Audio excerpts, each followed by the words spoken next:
दोस्तों सोचिए, अगर कूड़े के ढेर में काम करने वाले एक गरीब लड़के को अचानक ऐसी चीज मिल जाए जो उसकी पूरी जिंदगी बदल दे तो क्या होगा। एक दिन 14 साल के राफेल को कूड़े में एक बटुआ मिलता है। शुरू में उसे लगता है कि इसमें बस कुछ पैसे होंगे, लेकिन धीरे धीरे उसे पता चलता है कि इस बटुए का रिश्ता करोड़ों रुपए और एक बड़े राज से जुड़ा है। अब उसके पीछे पुलिस पड़ जाती है। शहर के बड़े बड़े नेता उसे ढूंढ रहे होते हैं और हर कोई उस बटुए को वापस पाना चाहता है, लेकिन राफेल और उसके दोस्त हार नहीं मानते और सच का पता लगाने निकल पड़ते हैं। आखिर उस बटुए में ऐसा क्या था, पुलिस एक गरीब लड़के के पीछे क्यों पड़ी थी और कैसे कूड़े के ढेर में रहने वाला यह लड़का पूरे शहर की किस्मत बदल देता है। जानने के लिए वीडियो में अंत तक बने रहें। कहानी की शुरुआत एक लड़के राफेल से होती है जो किसी आदमी पर बंदूक ताने खड़ा है, और फिर कहानी कुछ दिन पीछे चली जाती है। एक आदमी जोसे एंजोले पुलिस से बचकर भागने की कोशिश करता है। जब पुलिस उसे पकड़ने वाली होती है तो वह अपना बटुआ खिड़की से बाहर फेंक देता है। वह बटुआ एक कूड़े ढोने वाली गाड़ी में गिर जाता है। कूड़े के मैदान में रहने वाला 14 साल का लड़का राफेल उस बटुए को ढूंढ लेता है। वह अपने दोस्त गार्डो को बुलाता है और बटुए में मिले पैसे उसके साथ बांट लेता है। बटुए में पैसे के अलावा जोसे का पहचान पत्र, एक चाबी और कुछ नंबर लिखा हुआ एक कार्ड भी मिलता है।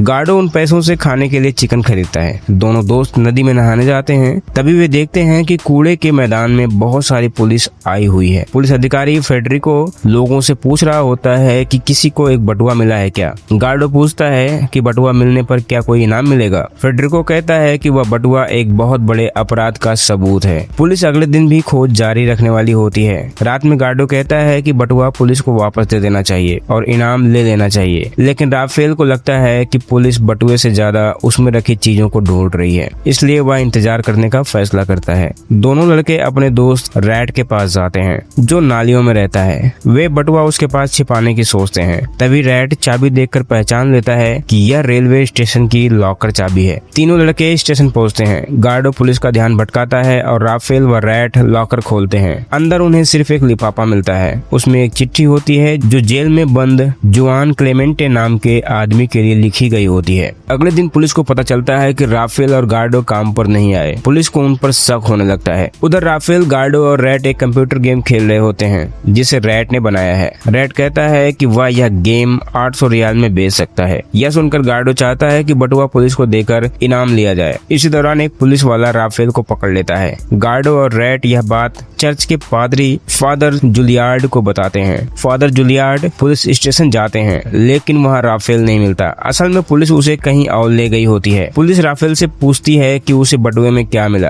राफेल सिर्फ इतना बताता है कि उसे 300 रियाल मिले थे जिनसे उन्होंने चिकन खरीदा था। वह बाकी बात नहीं बताता। फेडरिको गुस्से में आ जाता है। पुलिस राफेल को बहुत डराती है, मारती है और उससे सच उगलवाने की कोशिश करती है। आखिर में वे उसे सड़क किनारे छोड़कर चले जाते हैं। अगले दिन लोगों को घायल राफेल मिलता है। उसे चर्च लाया जाता है। वहाँ वह अपने दोस्तों और फादर जुलियार्ड को पूरी बात बताता है। फादर जुलियार्ड कहते हैं कि बटुआ उन्हें दे दो, वे पुलिस को दे देंगे, लेकिन राफेल अब सच्चाई जानना चाहता है। उसे समझ आ चुका है कि इस बटुए में कोई बहुत बड़ा राज छिपा है। चर्च में बच्चों को अंग्रेजी पढ़ाने वाली एक अमेरिकी लड़की ओलिविया की मदद लेने का फैसला किया जाता है। लड़के उससे कहते हैं कि उन्हें जेल में बंद एक बूढ़े आदमी से मिलना है। राफेल को याद आता है कि पुलिस बार बार सेंटोस नाम के किसी आदमी का जिक्र कर रही थी। रेड बताता है कि सेंटोस शहर का एक बड़ा नेता है और वह जानता है कि वह कहाँ रहता है। इसके बाद राफेल और रेड सेंटोस के घर की तरफ निकल पड़ते हैं, जबकि गार्डो और ओलिविया जेल में जुआन क्लेमेंटो से मिलने जाते हैं। राफेल और रेड चोरी छिपे सेंटोस के घर में घुस जाते हैं।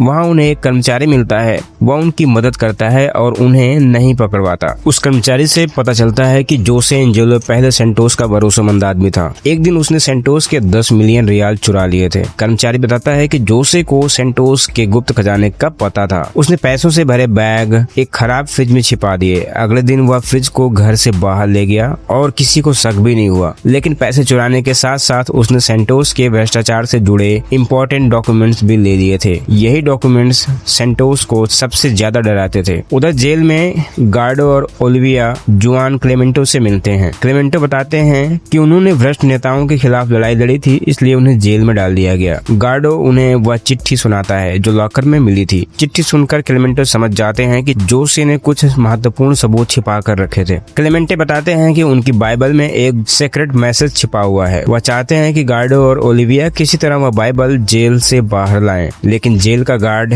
उनसे रिश्वत मांगता है और उनके पास इतने पैसे नहीं होते। ओलिविया एक और तरीका सोचती है। वो बच्चों की कहानी रिकॉर्ड करने के लिए कैमरा इस्तेमाल करने लगती है ताकि दुनिया को उनकी मुश्किल जिंदगी के बारे में बताया जा सके। इसी बीच सेंटोस को पता चलता है कि कुछ लोग जेल में क्लेमेंटो से मिलने गए थे। उसे शक हो जाता है कि कोई उसके राज तक पहुंच रहा है। वह पुलिस अधिकारी फ्रेडरिको को आदेश देता है कि वह जल्द से जल्द सबूत ढूंढे। जब ओलिविया बच्चों की वीडियो रिकॉर्ड कर रही होती है तभी अचानक पुलिस उनके घर पहुंच जाती है। फ्रेडरिको खुद पुलिस लेकर आता है। राफेल, गार्डो और रैट वहां से भाग निकलते हैं। भागते समय कैमरा गिर जाता है और उसका मेमोरी कार्ड अंदर ही रह जाता है। पुलिस घर की तलाशी लेती है। उन्हें वही बटुआ मिल जाता है जिसे जोसे ने कूड़े वाली गाड़ी में फेंका था। ओलिविया को भी पुलिस पकड़ ले जाती है। उसी रात झुग्गी बस्ती में आग लग जाती है। बहुत सारे घर जल जाते हैं। लड़कों को लगता है कि यह सब उन्हें डराने के लिए किया गया है। अब राफेल और गार्डो फैसला करते हैं कि वे इस रहस्य को पूरी तरह सुलझा कर रहेंगे। उन्हें विश्वास है कि क्लेमेंटो की बाइबल में छिपा